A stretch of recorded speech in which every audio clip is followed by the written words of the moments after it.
तो national events में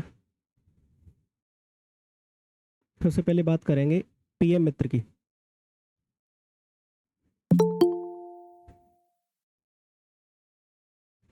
PM मित्र है क्या और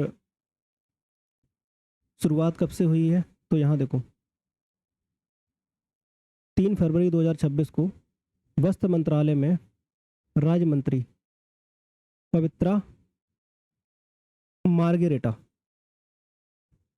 मार्गेरेटा द्वारा लोकसभा में एक प्रश्न के लिखित उत्तर में पीएम मित्र पार्क से संबंधित जानकारी प्रदान की गई। और इसको कौन सा मंत्रालय देख रहा है? तो आप बताओगे क्या कौन सा मंत्रालय? वस्त्र मंत्रालय।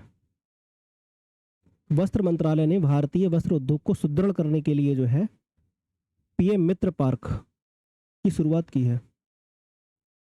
मोटिव क्या है? तो मोटिव मैंने यहाँ लिखा है, इसका उद्देश्य है कपड़ा उद्योग को बड़े पैमाने पर विकसित करना, निवेश को आकर्षित करना और रोजगार पैदा करना, और भारत की जो निर्यात क्षमता है उसको मजबूत बनाना है।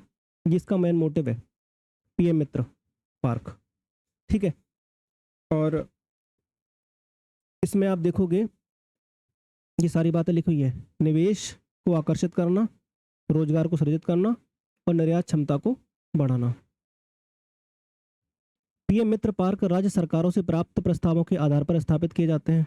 तो राज्य सरकार जब प्रस्ताव रखती है तो उन्हीं प्रस्तावों के आधार पर स्थापित किए जाते हैं पीएम मित्र पार्क।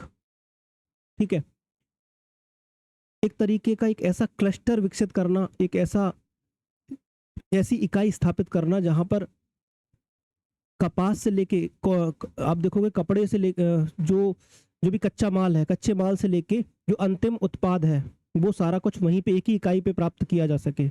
इसी को बोलते हैं ये ग्रीनफील्ड पार्क जो विकसित किए जा रहे हैं। ठीक है, तो पीएम मित्र पार्क के तहत आप देखोगे ग्रीनफील्ड पार्क और ब्राउनफील्ड पार्क, अभी बात करेंगे। यहाँ पे देखो ग्रीनफील्ड पार्क और ब्राउनफील्ड पार्क है, ये दोनों क्या है? इससे पहले यहाँ एक चीज समझो कि अगर पीएम मित्र पार्क स्थापित करने हैं तो राज्य सरकार क्या करेगी? प्रस्ताव जो है पारित करेगी, तब जाकर जो है पीएम मित्र पार्क बनाने की मंजूरी मिलेगी। इसके तहत क्या क्या होना चाहिए? तो राज्य के पास न्यूनतम 100 एकड़ की, न्यूनतम 1000 एकड़ की सतत एवं विवाद रहित भूमि उपलब्ध होनी चाहिए, ये कंडीशन है। दूसरी क्या चीज है कि राज्य सरकार इस भूमि को स्पेशल पर्पज व्हीकल को नाम मात्र मूल्य पर हस्तांतरित करती है। ठीक है, कि ऐसी इकाई स्थापित कर दी इन्होंने जिसके तहत ये क्या करती है? ये पीएम मित्र पार्क बनाएगी। ठीक है, ताकि भूमि पर संपत्तियों का उपयोग निवेश आकर्षित करने, पार्क के विकास रखरखाव में किया जा सके। ठीक है, तो ये स्पेशल पर्पल व्हीकल जो है ये सारे काम देखेगी कि ग्रीनफील्ड पार्कों को स्थापित करना, ठीक है, और भूमि पर संपत्तियों का उपयोग या निवेश आकर्षित करना, या पार्क को किस तरीके से विकास करना है, कैसे रखरखाव करना है, ये सब कुछ काम ये देखती है। औद्योगिक भूमि का उपयोग की अनुमति उपलब्ध हो। और यहाँ पर आप देखोगे पीएम पार्क के तहत ग्रीनफील्ड पार्कों के लिए अलग से एसपीवी बनाए गए हैं। ये वही है स्पेशल पर्पज व्हीकल, एसपीवी। तो ग्रीनफील्ड पार्कों के लिए अलग से एसपीवी बनाए गए हैं, जिनमें राज्य सरकार की 51% और केंद्र सरकार की 49% हिस्सेदारी है। तो सबसे ज्यादा किसकी हिस्सेदारी है? यहाँ देखोगे आप 51% हिस्सेदारी किसकी है? राज्य सरकार की। तो ग्रीनफील्ड और ब्राउनफील्ड में अंतर क्या है? ग्रीनफील्ड में यह है कि जब भी कोई नई इकाई स्थापित करोगे, नए पार्क स्थापित करोगे, नई लैंड पर, नई भूमि पर, तो उसे कहा जाएगा ग्रीनफील्ड पार्क। और जब आप पुरानी किसी, जैसे कोई ऑलरेडी पहले से स्थापित है, पुरानी लैंड पर ही स्थापित है कोई इकाई, तो उसका नवीनीकरण करना, वो कहलाता है ब्राउनफील्ड पार्क। तो ब्राउनफील्ड पार्क में मौजूदा नामित राज्य कार्यान्वयन व्यवस्था लागू रहती है। तो जो नई व्यवस्था है ग्रीनफील्ड पार्कों की, तो नई भूमि पर स्थापित की जाएगी, नई जगह पर स्थापित की जाएगी, जिसमें राज्य सरकार की हिस्सेदारी 51% और केंद्र सरकार की हिस्सेदारी है 49%। ठीक है, ये आपको याद रखना है। नेक्स्ट देखो, इसकी बात करें तो वस्त्र मंत्रालय जो है, ये सारी चीजें कौन देख रहा है? वस्त्र मंत्रालय देख रहा है। तो वस्त्र मंत्रालय समय समय पर परियोजनाओं की प्रगति की निगरानी करता है। ठीक है, अब इंपॉर्टेंट बात ये है आप लोगों के लिए बहुत ज्यादा, सरकार ने पीएम मित्र पार्क 7 स्थलों पर स्थापित करने को अंतिम रूप दिया है। अब कौन कौन से 7 स्थल हैं? तमिलनाडु, विरुधुनगर, तेलंगाना का वारंगल, और गुजरात का नवसारी, गुजरात का नवसारी, कर्नाटक का कलबुर्गी, मध्य प्रदेश का धार, और उत्तर प्रदेश में लखनऊ में। यूपी में कहाँ पर स्थापित कर रहे हैं? यूपी में कर रहे हैं, लखनऊ में स्थापित। महाराष्ट्र में अमरावती। तो कौन कौन से राज्य हैं, और राज्यों में भी कहाँ कहाँ पर, इनको भी आपको याद रखना है। हो सकता है मैचिंग में आ जाए, मैचिंग में हो सकता है तमिलनाडु न दे आपको, विरुधुनगर दे दे, वारंगल दे दे, नवसारी दे दे, ठीक है, कलबुर्गी या धार, ठीक है, अमरावती और लखनऊ। तो यहाँ यहाँ पर स्थापित कर रहे हैं पीएम मित्र पार्क। कितने स्थानों पर? 7 स्थलों पर। ठीक है, चलो, तो ये तो बात हो गई पीएम मित्र पार्क की। अब नेक्स्ट देखो, नेक्स्ट क्या है? नेक्स्ट है एक जनपद एक व्यंजन। जैसे आपने सुना होगा one district one product, ODOP. तो ओडीओपी योजना के तहत ही उसी की तर्ज पर जो है वन जनपद वन व्यंजन योजना एवं सरदार वल्लभ भाई Patel employment and industrial zone का शुभारंभ किया गया। ठीक है, कौन कर रहा है? तो केंद्रीय गृह और सहकारिता मंत्री अमित शाह ने उत्तर प्रदेश के मुख्यमंत्री योगी आदित्यनाथ की उपस्थिति में 24 जनवरी 2026 को, आपको पता है कि यूपी दिवस उत्तर प्रदेश दिवस कब मनाते हैं? तो उत्तर प्रदेश दिवस मनाते हैं 24 जनवरी को। तो 24 जनवरी को राष्ट्र को प्रेरणा स्थल में आयोजित राष्ट्र प्रेरणा स्थल में आयोजित उत्तर प्रदेश दिवस के अवसर पर सरदार वल्लभ भाई Patel employment and industrial zone का शुभारंभ किया गया। एक जनपद एक योजना एक व्यंजन योजना को लॉन्च किया गया है। कब? 24 जनवरी 2026 को लॉन्च किया गया है। ठीक है, कार्यक्रम में 5 विभूतियां वायुसेना के ग्रुप कैप्टन अंतरिक्ष यात्री शुभांशु शुक्ला, इनका नाम तो काफी चर्चा में है, आपने काफी बार सुना होगा। अलख पांडे आप जानते ही हो, रश्मि आर्या और हरिओम पवार, सुधांशु सिंह को उत्तर प्रदेश गौरव सम्मान प्रदान किया गया। तो किस किस को उत्तर प्रदेश गौरव सम्मान दिया गया है 24 जनवरी को उत्तर प्रदेश दिवस के अवसर पर? तो आपको नाम पता होने चाहिए। 5 लोग हैं, सुधांशु शुक्ला, अलख पांडे, रश्मि आर्या, ठीक है, और हरिओम पवार और सुधांशु सिंह, इनको उत्तर प्रदेश गौरव सम्मान से सम्मानित किया गया। ठीक है, और बाकी मुख्यमंत्री युवा उद्यमी विकास अभियान में उत्कृष्ट प्रदर्शन करने वाले 5 जनपदों के जिला अधिकारियों को भी सम्मानित किया गया है। ये खैर इतना ज़्यादा इंपॉर्टेंट नहीं है, बस ये ज़्यादा याद रखना, गौरव सम्मान, उत्तर प्रदेश गौरव सम्मान। ठीक है, और इंपॉर्टेंट बातें क्या क्या हैं ये देख लो। 2017 में सरकार के घोषणा पत्र में एक जनपद एक उत्पाद योजना की परिकल्पना को सम्मिलित किया गया। ठीक है, अब मुझे बताओ एक जनपद योजना कब स्टार्ट की गई थी? तो मैंने यहाँ लिख रखा है 24 जनवरी 2018 को। 24 जनवरी 2018 को वन डिस्ट्रिक्ट वन प्रोडक्ट योजना स्टार्ट की गई थी उत्तर प्रदेश में। ठीक है, और 24 जनवरी 2026 को कौन सी योजना स्टार्ट की गई है? तो वन डिस्ट्रिक्ट, ये एक जनपद एक व्यंजन योजना है ना, एक जनपद एक व्यंजन योजना स्टार्ट की गई 24 जनवरी। डेट दोनों याद रख लेना, दोनों उत्तर प्रदेश दिवस के अवसर पर ही की गई है। एक जिला एक उत्पाद, एक जनपद एक उत्पाद, और ये एक जनपद एक व्यंजन। अब इसका मोटिव क्या है?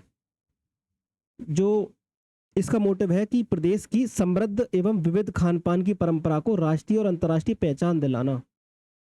ठीक है, अब हर जिले में एक प्रोडक्ट उन्होंने कोई मिष्ठान या कोई व्यंजन को उन्होंने घोषित कर दिया कि भाई ये खास है यहाँ का। तो देखो मैनपुरी का क्या है? सोन पापड़ी। ये देखो, ये आपको बहुत याद रखने पड़ेंगे, बहुत इंपॉर्टेंट है, पूछ सकता है, या तो मैचिंग में दे देगा मिलान करने के लिए। ठीक है, डायरेक्टली तो खैर नहीं पूछेगा एक सिंगल क्वेश्चन में, लेकिन हाँ मैचिंग में ज़्यादा दे सकता है। तो मैनपुरी में सोन पापड़ी, मथुरा का पेड़ा, अलीगढ़ का चमचम। वैसे अलीगढ़ के ताले ज़्यादा फेमस है, यहाँ चमचम। चमचम क्या होता है ये तो मुझे भी नहीं पता, किसी को पता है? मिठाई होगी कोई सर एक खास? प्रकार की सर ये एक प्रकार की मिठाई होती है। हाँ जी। जैसे रसगुल्ले होते हैं सर। ठीक है, खिलाना तब पता चलेगा। चलो तो देखो नेक्स्ट है आगरा का पेठा, गोरखपुर का लिट्टी चोखा, समोसा व लड्डू, हाथरस की रबड़ी और कासगंज का कलागंद, मूंग का दलमा, एटा का चिकोरी है। ठीक है, इनको पढ़ लेना है। बाराबंकी का चंद्रकला मिठाई है, आजमगढ़ का सफ़ेद गाजर का हलवा और वाराणसी का लौंग लता व हींग कचौड़ी और बरेली का सेवैयाँ, अमेठी का समोसा, बस्ती का सिरका और ये सिद्धार्थनगर का राम कटोरी। ठीक है, ये कटोरी की तरह कोई मिठाई होती है ये। तो ये सारी चीज़ें आपको देखनी पड़ेंगी, इंपॉर्टेंट है।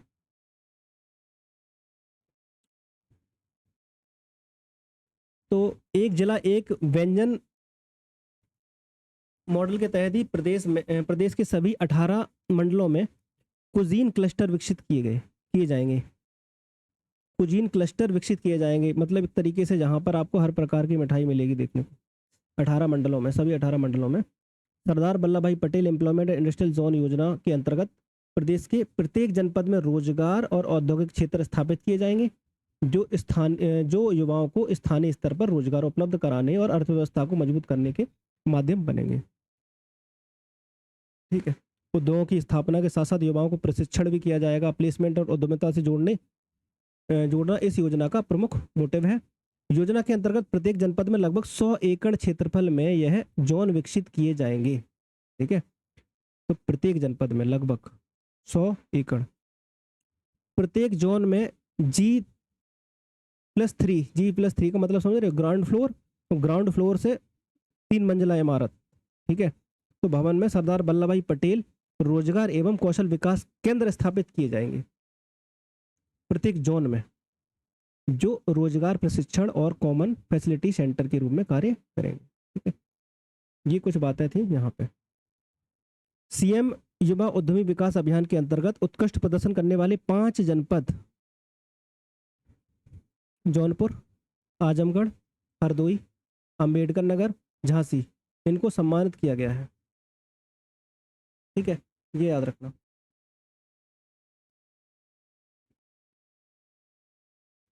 नेक्स्ट है रेस्पॉन्सिबल नेशंस इंडेक्स 2026, बहुत इंपॉर्टेंट है ये भी। तो यहाँ देखो, रेस्पॉन्सिबल नेशंस इंडेक्स बौद्धिक विश्व बौद्धिक फाउंडेशन की पहल है ये, वर्ल्ड इंटेलेक्चुअल फाउंडेशन की पहल है। मोटिव क्या है? एक तरीके से उत्तरदायी राष्ट्रों की अवधारणा विकसित करती है। ये उत्तरदायी राष्ट्रों की अवधारणा पर केंद्रित है। ये राष्ट्रों का मूल्यांकन उत्तरदायित्व के नए मानदंडों के आधार पर करती है। यह सूचकांक विश्व बौद्धिक फाउंडेशन और जवाहरलाल नेहरू विश्वविद्यालय के बीच अकादमिक सहयोग का परिणाम है। दोनों ने मिलकर ये जो है ये सूचकांक विकसित किया है। ठीक है, और लगभग इसमें 154 देश सम्मिलित हुए हैं।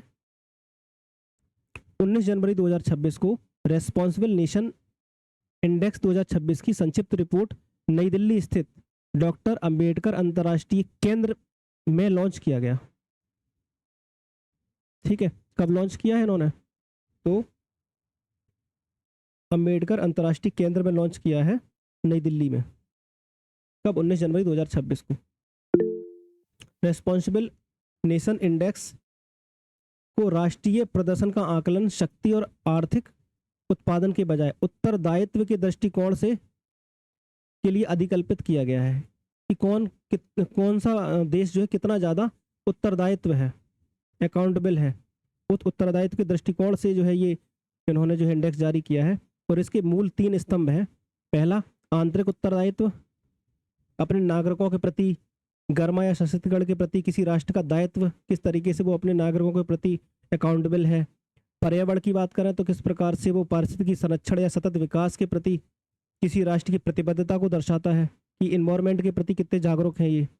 बाह्य उत्तरदायित्व की बात करें तो अंतरराष्ट्रीय प्रणाली के भीतर किसी राष्ट्र का आचरण या योगदान कि भाई अगर आप किसी दूसरे देश से कोई समझौता या संधि कर रहे हो या कोई उससे किसी तरह की वार्तालाप कर रहे हो तो आप किस तरीके से आपका आचरण है, आपका योगदान कैसा है। ठीक है, तो ये आपके ये 3 इंडिकेटर्स हैं जिनके आधार पर ये जारी किया गया, और 7 आयाम है, डायमेंशंस है, 7 डायमेंशंस है।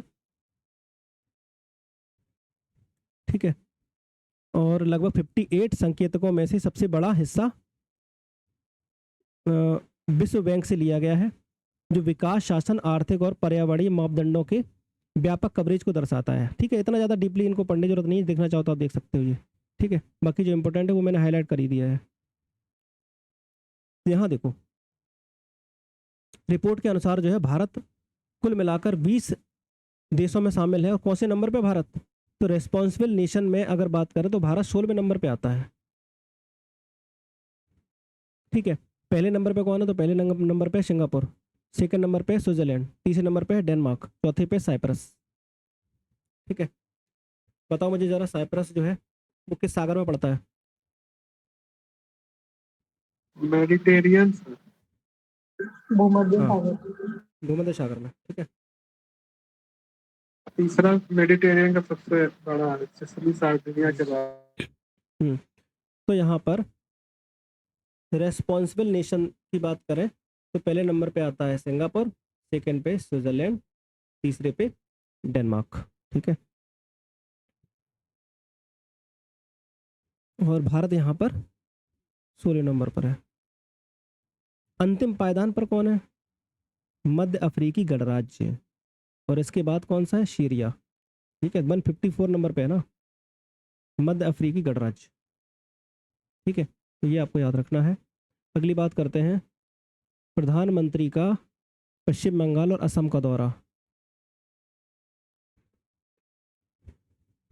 तो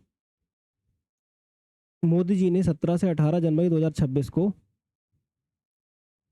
पश्चिम बंगाल एवं असम का दौरा किया, जहां पर इन्होंने पश्चिम बंगाल में मालदा टाउन रेलवे स्टेशन पर हावड़ा और गुवाहाटी के बीच में, कहाँ कहाँ? हावड़ा और गुवाहाटी के बीच में। हावड़ा और गुवाहाटी के बीच लगभग 966 या 967 के आसपास डिस्टेंस है। ठीक है, तो हावड़ा और गुवाहाटी के बीच में चलने वाली भारत की पहली वंदे भारत स्लीपर ट्रेन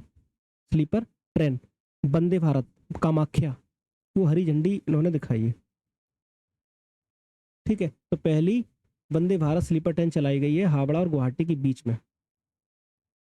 और आपको पता है कि यहाँ पर एक समुदाय रहता है, बोडो समुदाय। तो बोडो समुदाय की समृद्ध विरासत का उत्सव मनाने वाली ऐतिहासिक सांस्कृतिक कार्यक्रम यहाँ पर एक कार्यक्रम ये लोग आयोजित करते हैं, बागुरुम्बा दोहो। ठीक है, इनका कोई फेस्टिवल है। तो बागुरुम्बा जो है बोडो समुदाय के लोक नृत्यों में से एक है, ये लोक नृत्य है इनका यहाँ का। ठीक है, और इस दौरान उन्होंने असम को लगभग 15,600 करोड़ रुपए की परियोजनाओं की सौगात भी दी है।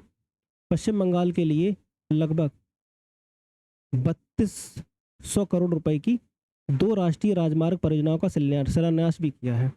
इंपॉर्टेंट बातें ये है, एक जो इन्होंने जो ट्रेन चलाई है वो कहाँ कहाँ किस किस के बीच चलाई गई है। ठीक है, और ये इम्पोर्टेंट है, बगुरुम्बा जो यहाँ के जो बोडो समुदाय के जो का लोक नृत्य है वो। ठीक है, और यहाँ देखो, भारत की पहली वंदे भारत स्लीपर ट्रेन को हरी झंडी दिखाई गई। मालदा में एक सार्वजनिक समारोह में लगभग कितने करोड़ रुपए? 3250 करोड़ रुपए से अधिक की लागत वाली कई रेल और सड़क अवसंरचनाओं की आधारशिला रखी है। बस इनको पढ़ लो, ज़्यादा इसको रटने की आवश्यकता नहीं है बिल्कुल भी।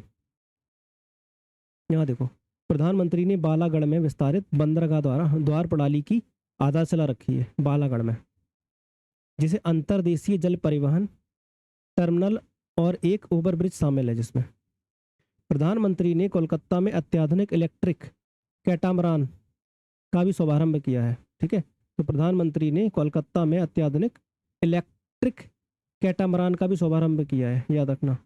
एक तरीके का ये कह सकते हो पानी वाला जो शिप है ना, इलेक्ट्रिक कैटामरान जो है उसको इन्होंने जो है स्टार्ट किया है। और कोचीन शिपयार्ड लिमिटेड द्वारा अंतर्देशीय जल परिवहन के लिए स्वदेशी रूप से निर्मित 6 इलेक्ट्रिक कैटामरान में से एक है ये। और प्रधानमंत्री ने गुवाहाटी में लोकप्रिय गोपीनाथ बोरदोलोई अंतर्राष्ट्रीय हवाई अड्डे के नए टर्मिनल भवन का उद्घाटन भी किया है, ये याद रखना। तो प्रधानमंत्री ने गुवाहाटी में गोपीनाथ बोरदोलोई अंतर्राष्ट्रीय हवाई अड्डा, ये पता होना चाहिए कि ये हवाई अड्डा कहाँ पर है। गोपीनाथ बोरदोलोई अंतर्राष्ट्रीय हवाई अड्डा कहाँ पर है? गुवाहाटी में, असम में। ठीक है, यह भारत का पहला प्रकृति आधारित हवाई अड्डा है। ठीक है, नेचर थीम्ड प्रकृति आधारित हवाई अड्डा है भारत का पहला। कौन सा? गोपीनाथ। प्रधानमंत्री ने गुवाहाटी के बोरोगांव में स्थित शहीद स्मारक क्षेत्र में शहीदों को श्रद्धांजलि अर्पित करी है। इसके बाद उन्होंने असम के डिब्रूगढ़ जिले के नामरूप, ये नामरूप कई बार सुनने को आया होगा, आप लोगों ने पढ़ा होगा नामरूप, यहाँ पे यूरिया प्लांट भी स्थापित कर रहे हैं। ठीक है, तो Assam valley fertilizer and chemical company limited की अमोनिया यूरिया परियोजना का भूमि पूजन भी किया है। ठीक है, इसका बजट में भी मेंशन था, ये नामरूप उसी की बात कर रहे हैं ये। यहाँ तक क्लियर है सब लोगों को?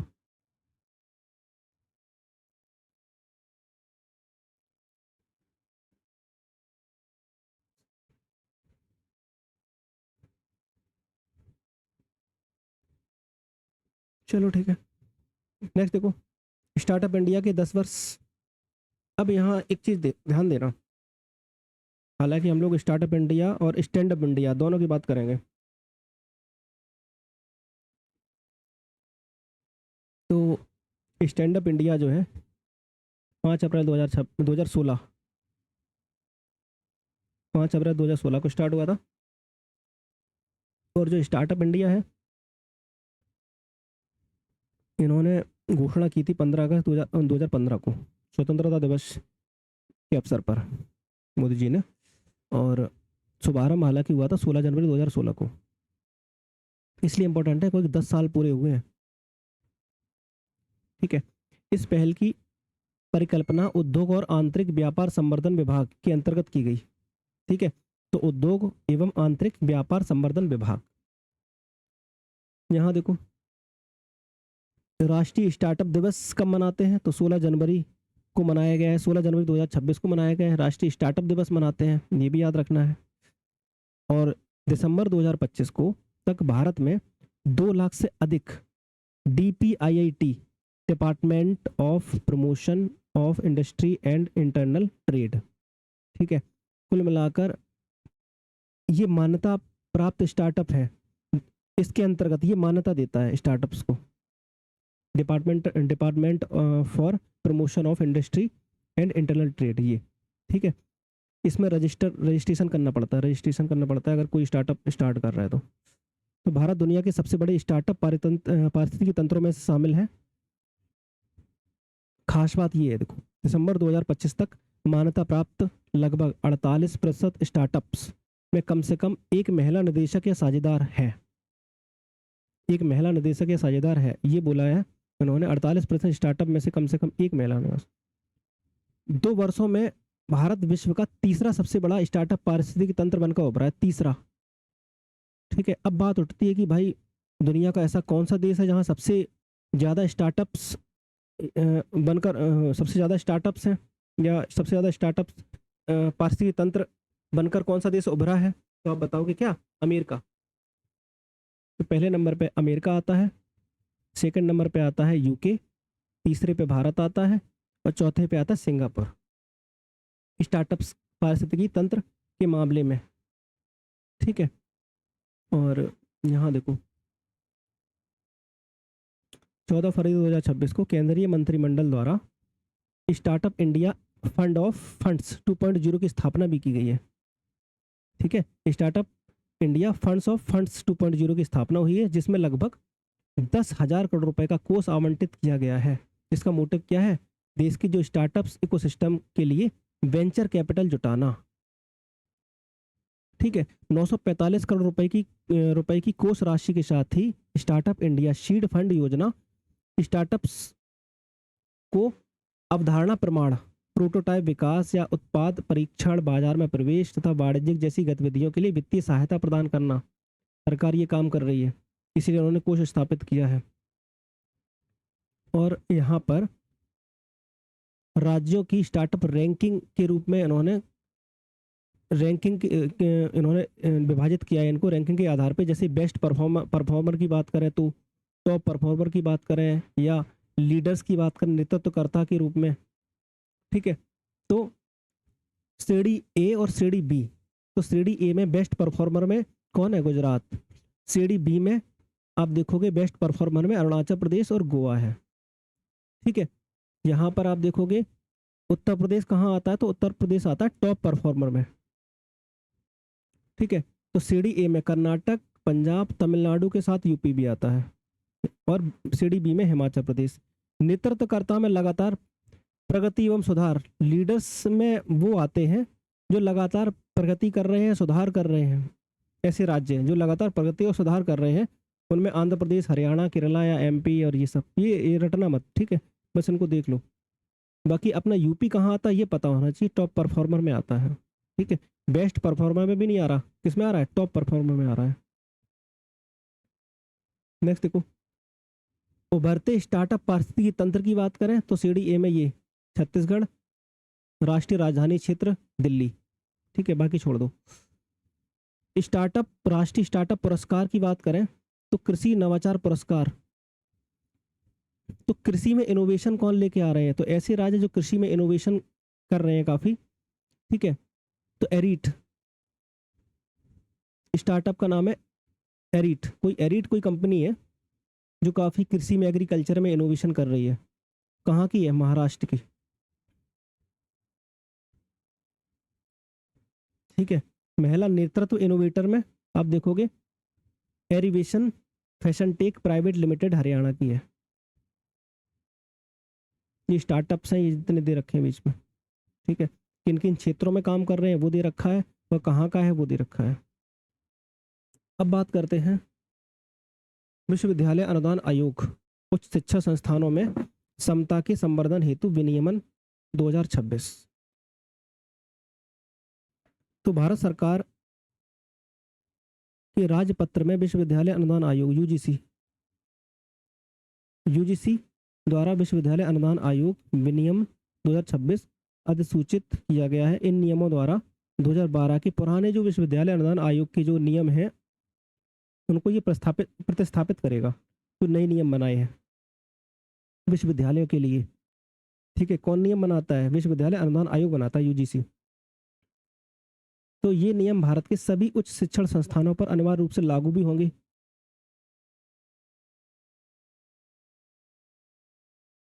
ठीक है। 29 जनवरी 2026 को माननीय सर्वोच्च न्यायालय द्वारा अपने निर्णय में इस पर रोक लगा दी गई। ये मुद्दा है कि उन्होंने क्या कर दिया? रोक लगा दी सुप्रीम कोर्ट ने। यूजीसी भारत में उच्च शिक्षा संस्थानों के मानक तय करता है, ये आपको पता है। रेगुलेशंस या नियम बनाता है यूजीसी, जो कि संस्थानों पर, जो विश्वविद्यालय विभिन्न संस्थानों पर क्या होते हैं? बाध्यकारी होते हैं, बाध्यकारी ढांचा बनाते हैं, लागू करना पड़ता है इनको। तो यहाँ देखो, इन नियमों का वैचारिक आधार राष्ट्रीय शिक्षा नीति 2020 है। जो राष्ट्रीय शिक्षा नीति आई थी, इन्हीं नीति के आधार पे पूर्ण समता और समावेशन को शिक्षा की आधारशिला मानती है। ये नियम भारत के सभी विश्वविद्यालय, कॉलेजों या डीम्ड विश्वविद्यालयों पर लागू होते हैं। इन नियमों का उद्देश्य क्या है? जो नियम बनाए गए उन नियम का उद्देश्य है धर्म, नस्ल, जाति या लिंग या जन्म स्थान या दिव्यांगता के आधार पर होने वाला जो भेदभाव उसको क्या करना है? समाप्त करना है। इसके अनुसार प्रत्येक उच्च शिक्षण संस्थानों का दायित्व है कि वह अपने परिषद में किसी भी प्रकार के भेदभाव को क्या करेगी? समाप्त करेगी। प्रत्येक संस्थानों को छात्रों, शिक्षकों, कर्मचारियों और प्रबंधन के बीच में समानता को बढ़ावा देना अनिवार्य है, ये बोला गया है। संस्थानों का जो प्रमुख कुलपति या प्राचार्य या निर्देशक है इन नियमों का कड़ाई से पालन करवाएगा, प्रत्यक्ष रूप से उत्तरदायी भी होगा, ठीक है। इन नियमों के प्रति पालन कराने के लिए जिम्मेदार भी बनाया गया है, ठीक है। जो भी कुलपति, आचार्य, जो प्राचार्य या निर्देशक होगा वो। यूजीसी जो है वो विनियमन 2026 के अनुसार प्रत्येक उच्च शिक्षा संस्थानों में समान अवसर केंद्र इक्वल अपॉर्चुनिटी सेंटर की स्थापना भी अनिवार्य कर दी गई।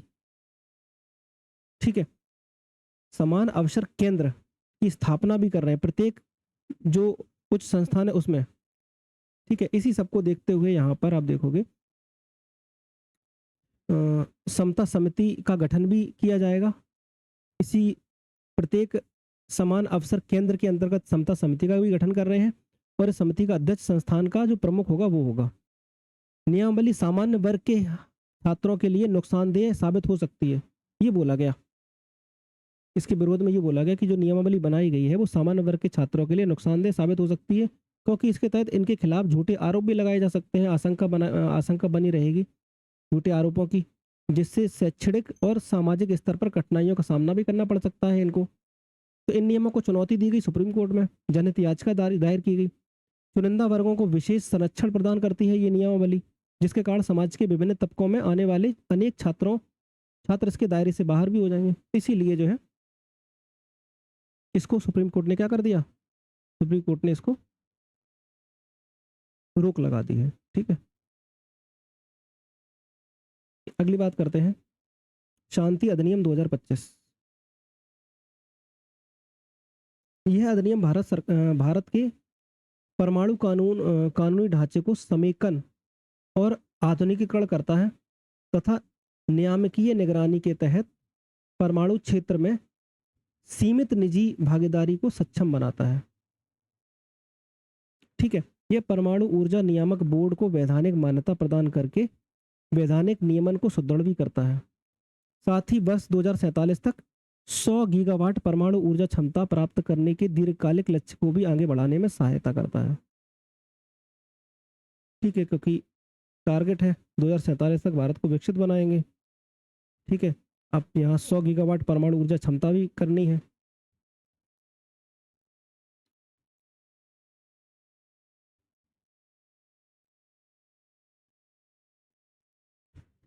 ठीक है, और बाकी ज़्यादा कुछ खास नहीं, इसको देख लेना एक बार आप लोग कि जो शांति मतलब sustainable harnessing and advancement of nuclear energy for transforming India. ठीक है, शांति का मतलब है ये। अधिनियम 2025 का उद्देश्य क्या है, परमाणु क्षेत्र से जुड़े नियमों को आधुनिक और अधिक व्यवस्थित बनाना है इसका मोटिव। ठीक है, ये अधिनियम 2 पुराने कानूनों की जगह लेगा। एक परमाणु ऊर्जा अधिनियम 1962 है और एक परमाणु क्षति के लिए नागरिक दायित्व अधिनियम 2010 है। ठीक है, तो इनकी जगह लेगा ये। नेक्स्ट देखो, बाकी इनको पढ़ना चाहो तो पढ़ लेना, बाकी ज़्यादा कुछ खास है नहीं, देख लेना बस। अगला देखो, ये बहुत इंपॉर्टेंट है क्योंकि आपको पता ही मनरेगा का नाम चेंज हुआ है, विकसित भारत रामजी अधिनियम 2025। ठीक है, तो 20 दिसंबर 2025 को राष्ट्रपति की मंजूरी मिली और विकसित भारत रोजगार आजीविका के लिए गारंटी मिशन ग्रामीण BBG रामजी विकसित भारत जी रामजी। ठीक है, इसका मतलब क्या है, विकसित भारत जी रामजी विधेयक 2025 कानून बन गया। ठीक है, और ये मनरेगा को प्रस्तावित करने के लिए लाया गया, नाम बदल गया। अब कुछ क्या क्या परिवर्तन किए गए, तो विकसित भारत 2047 के अनुरूप एक नया वैधानिक ढांचा प्रदान करता है। एक तरीके से रोजगार गारंटी को बढ़ाकर अब ये कितना कर रहे हैं, तो प्रत्येक ग्रामीण परिवारों में 125 दिनों का रोजगार मिलेगा। पहले कितना था, पहले 100 था, अब 100 दिन के रोजगार को बढ़ा के कितना कर दिया, 125 दिन कर दिया है। ठीक है, कुछ परिवर्तन किए गए हैं, जैसे 2 महीने की इसमें अवकाश भी दिया गया है। अब कौन सा अवकाश दिया गया भी बात करेंगे। यहाँ देखो, यह अधिनियम 1 जुलाई 2026 को देश भर में ग्रामीण क्षेत्रों में लागू हो गया है। तो कब से लागू हुआ है, 1 जुलाई 2026 से लागू हुआ है। ठीक है, कानून कब बन गया है, ये सारी डेटें जरूर याद रखना है इसमें, अभी हम आगे आएंगे डेट पे सारी। यहाँ देखो, 2005 में अधिनियमित होने के बाद से यह महात्मा गांधी राष्ट्रीय ग्रामीण रोजगार गारंटी अधिनियम ने मजदूरी आधारित रोजगार उपलब्ध कराने, ग्रामीण आय को स्थिर करना है, बुनियादी अवसंरचना के निर्माण में महत्वपूर्ण भूमिका निभाता है। मनरेगा ये बहुत इंपॉर्टेंट है, ये आपके मेंस पॉइंट ऑफ व्यू से भी बहुत इंपॉर्टेंट है मनरेगा।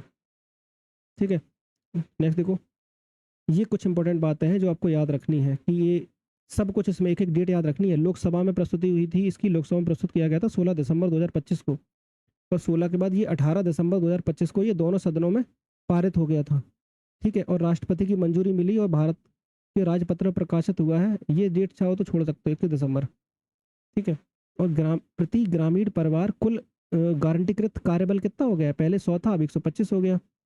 कृषि मौसम हेतु राज्य अधिसूचित पॉज अवधि मतलब अब अवकाश मिल गया है उन लोगों को जो इसमें काम कर रहे हैं, मनरेगा के तहत जो काम कर रहे हैं, उनको 60 दिन का अवकाश मिल गया है। ठीक है, वो इसलिए क्योंकि जो मोस्टली जो मनरेगा में काम करने वाले कौन होते हैं? किसान होते हैं। तो किसानों को खेतीबाड़ी भी करनी है, काम भी करना है खेतों में, तो इसलिए कृषि मौसम हेतु कोई खेतीबाड़ी करने के लिए मौसम एग्रीकल्चर का जब खेती का टाइम आएगा तो उस समय बीज बोने के लिए, फसल को कटाई अटाई के लिए जो है उस समय इन्होंने ये टाइम दे दिया है 60 दिन का। ठीक है,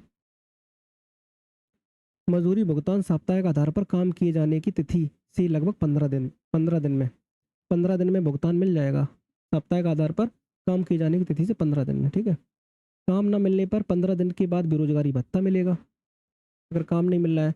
ये जो योजना है पूरी तरीके से आप देखो केंद्र प्रायोजित योजना है।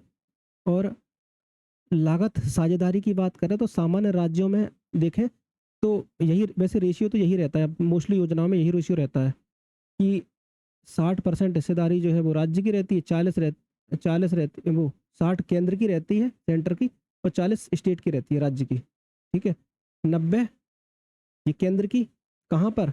हिमालयी राज्य है या पर्वतीय राज्य है वहाँ पर। 90 जो रहती है वो सेंटर की रहती है, और जो 10 रेशियो जो ये रहता है, ये रहता है स्टेट का। ठीक है, और बिना विधानसभा वाले जो यूटीज हैं, केंद्र शासित प्रदेश है, वहाँ 100% केंद्र सरकार ही संचालित करती है। जैसे लद्दाख है ना, जो लद्दाख में विधानसभा है या नहीं है, बताओ जरा।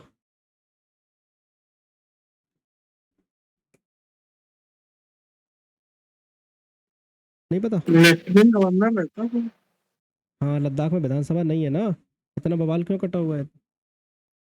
पता ही कितना आंदोलन चल रहा है इसके लिए ना। और 100% केंद्र सरकारी फंडिंग करती है यहाँ पर। ठीक है, प्रत्येक वित्तीय वर्ष में प्रति ग्रामीण परिवार 125 दिनों में मजदूरी रोजगार की गारंटी प्रदान करता है। ठीक है, ये बात हम कर चुके हैं। अब बात करते हैं सोमनाथ स्वाभिमान पर्व। अब ये किस लिए? क्योंकि आपको पता ही है कि सोमनाथ के मंदिर पर आक्रमण हुआ था।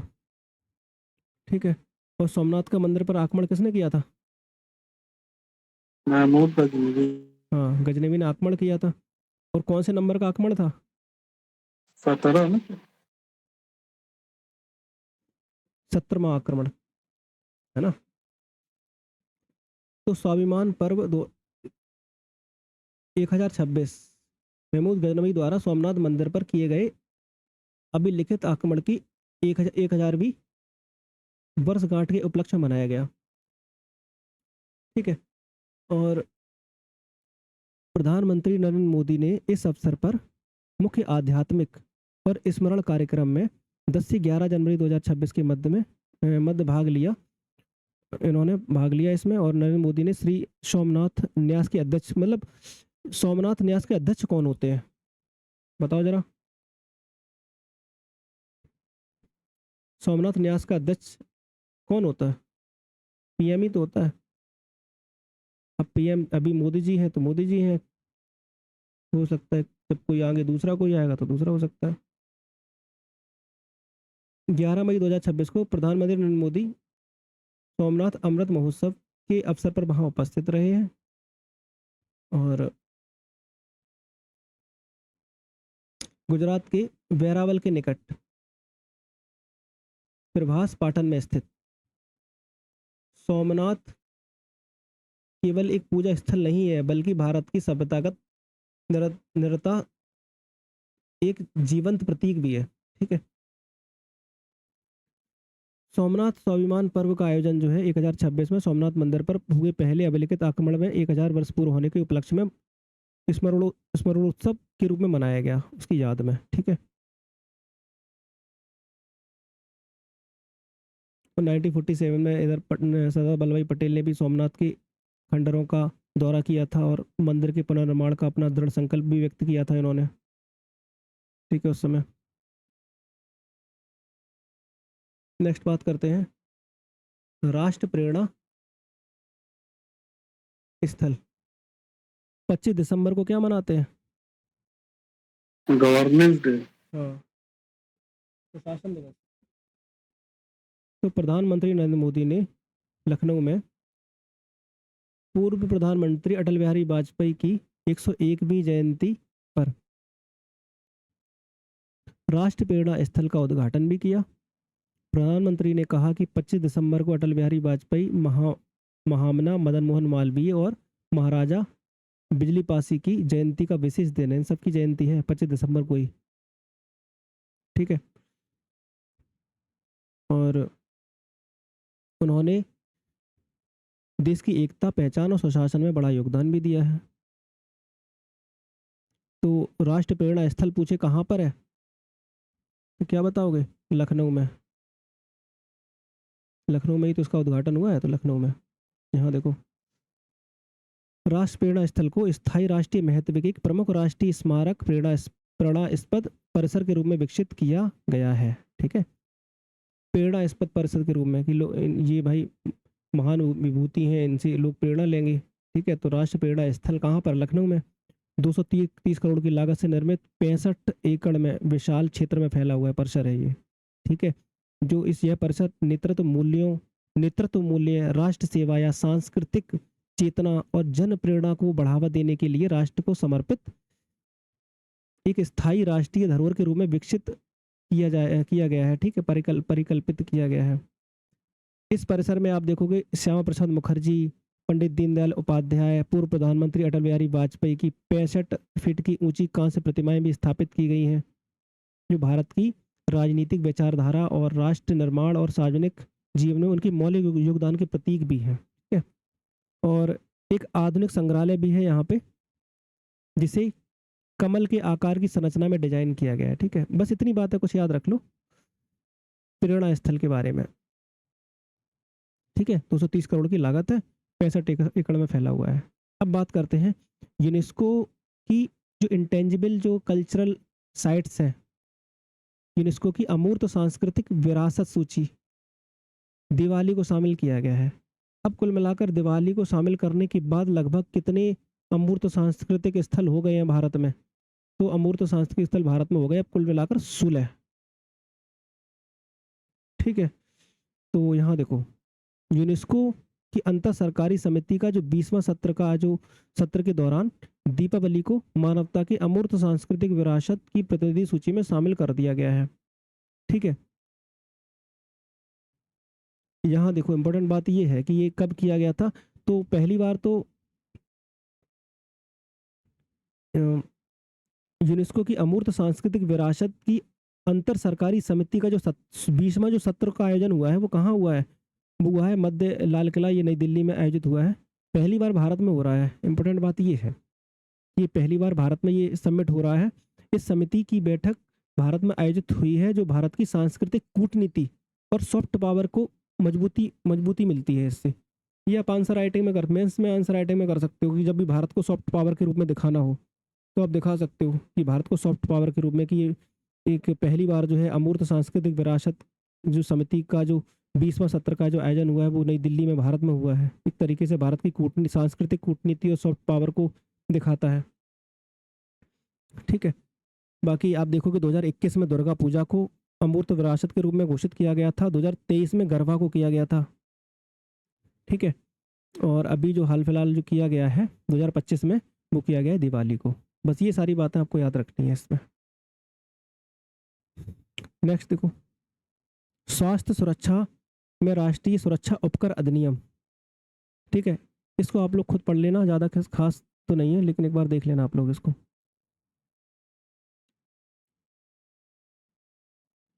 क्योंकि जो तंबाकू या उससे जुड़े जो उत्पाद हैं उन पर एक्साइज D2 का ढांचा ये तैयार किया गया है, ये एक बार देख लेना आप लोग इसको।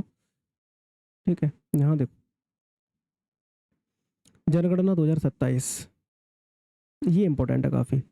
जनगणना 2027 भारत की पहली पूर्ण डिजिटल जनगणना और जाति गणना का समावेशन हुआ है। ठीक है, तो भारत में जनगणना कराने की एक लंबी और समृद्ध परंपरा रही है। देश में जनगणना कराने का सबसे पहला उल्लेख मिलता है कौटिल्य की अर्थशास्त्र में। ठीक है, और बाद में फिर सम्राट अकबर के वक्त में अबुल फजल की रचना आईन अकबरी, इसमें भी मिलता है। भारत की पहली जो आधुनिक जनसंख्या जनगणना 1865 में और फिर 1872 के बीच हुई थी, 1872 में। उस समय गवर्नर कौन था, कोई बताएगा? किसने कराया था भारत में पहली बार जनगणना?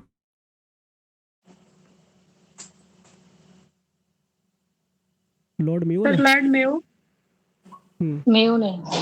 ठीक है, तो लॉर्ड मेयो ने कराया था पहली बार। कब? 1872 में। और उसके बाद रिपन ने कंटिन्यू कर दिया था।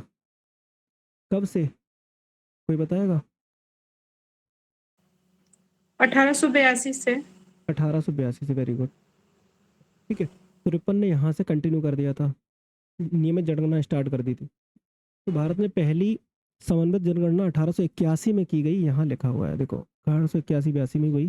भारत ने पहली समन्वित जनगणना जो है 1881 में की गई और 12 दिसंबर 2025 में प्रधानमंत्री मोदी जी की अध्यक्षता में केंद्रीय मंत्रिमंडल ने 2027 की जनगणना कराने के प्रस्ताव को लगभग 11,718.24 करोड़ रुपए की लागत से मंजूरी प्रदान करी है। कितना खर्चा आ रहा है देखो, इतना खर्चा आ रहा है 2027 की जनगणना कराने के लिए।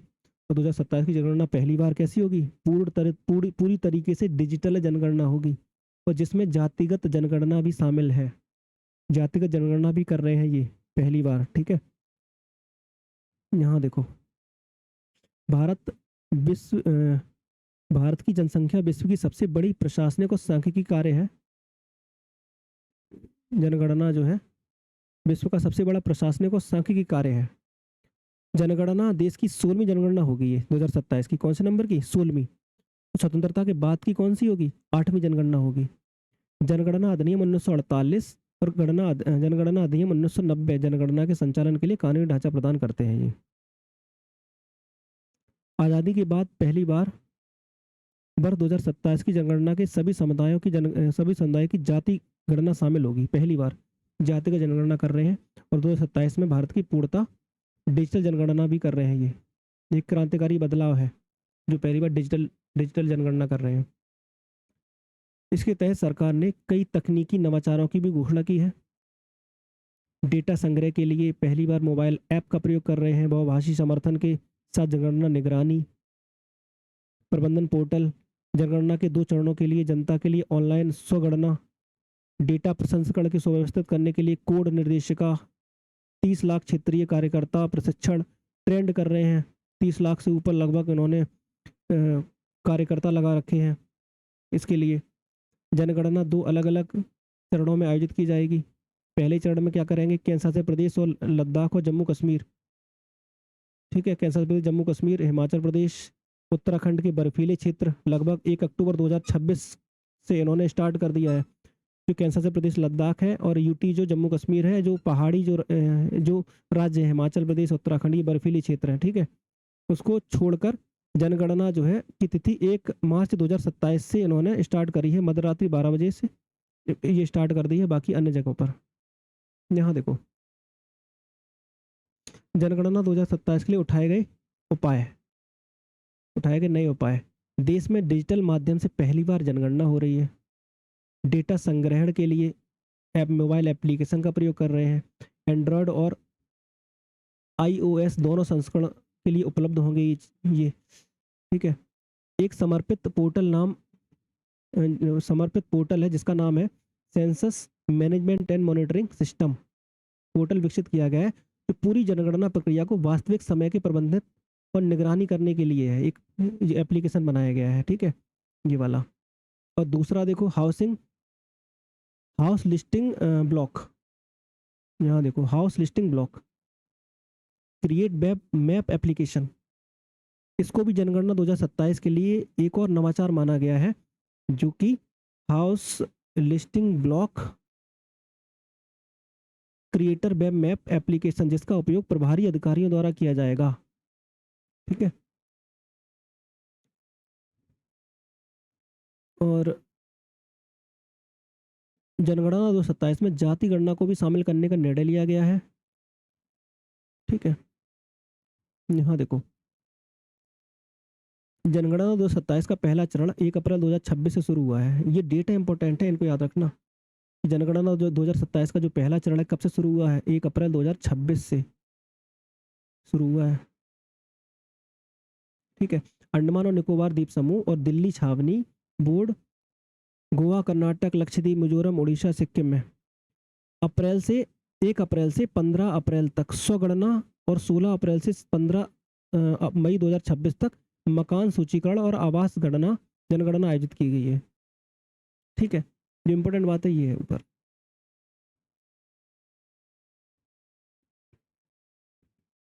पहले चरण में मकान सूचीकरण और मकानों की गणना कर रहे हैं, दूसरे चरण में जनसंख्या गणना।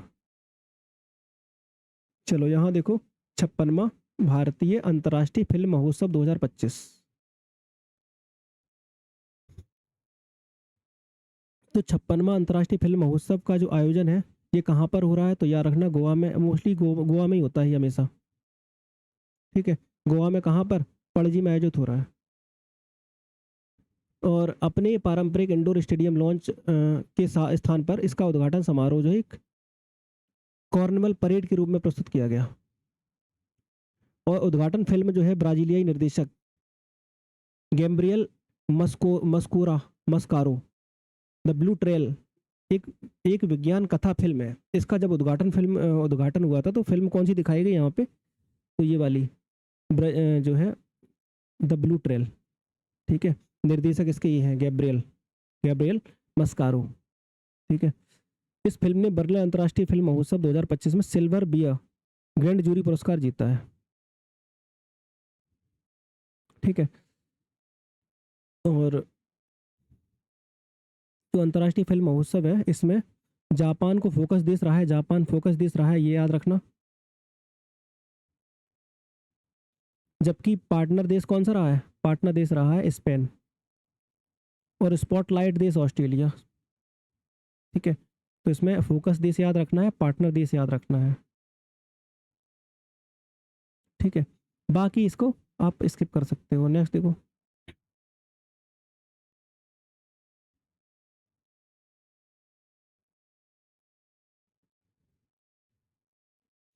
दिग्गज अभिनेता रजनीकांत को सिनेमा में उनके 50 वर्ष जो पूरे होने के लिए सम्मानित किया गया है। रजनीकांत को, ये इंपॉर्टेंट है। संतोष दावखर को उनकी मराठी फिल्म गोंधल के लिए सर्वश्रेष्ठ निर्देशक के लिए सिल्वर पीकॉक का पुरस्कार से सम्मानित किया गया है। इसको याद रखना आप लोग। पहली बार फिल्म बनाने पर सर्वश्रेष्ठ नवोदित निर्देशक का पुरस्कार जो है हैसम फराहमंद को, ईरानी फिल्म, इनकी ईरानी फिल्म है, इसको देख लो, ज़्यादा इंपॉर्टेंट नहीं है। हिंदी फिल्म जो है केसरी चैप्टर 2 के निर्देशक करण सिंह त्यागी को भारतीय फीचर फिल्म के सर्वश्रेष्ठ नवोदित निर्देशक के रूप में पुरस्कार से सम्मानित किया गया है। ठीक है, सर्वश्रेष्ठ वेब सीरीज की बात करें तो सर्वश्रेष्ठ वेब सीरीज है बंदिश बैंडिट्स सीजन 2। ठीक है, इनको जो अंतर्राष्ट्रीय फिल्म महोत्सव में सर्वश्रेष्ठ वेब सीरीज जो है ये बंदिश इसको मिला है। निर्देशक है आनंद तिवारी। ठीक है,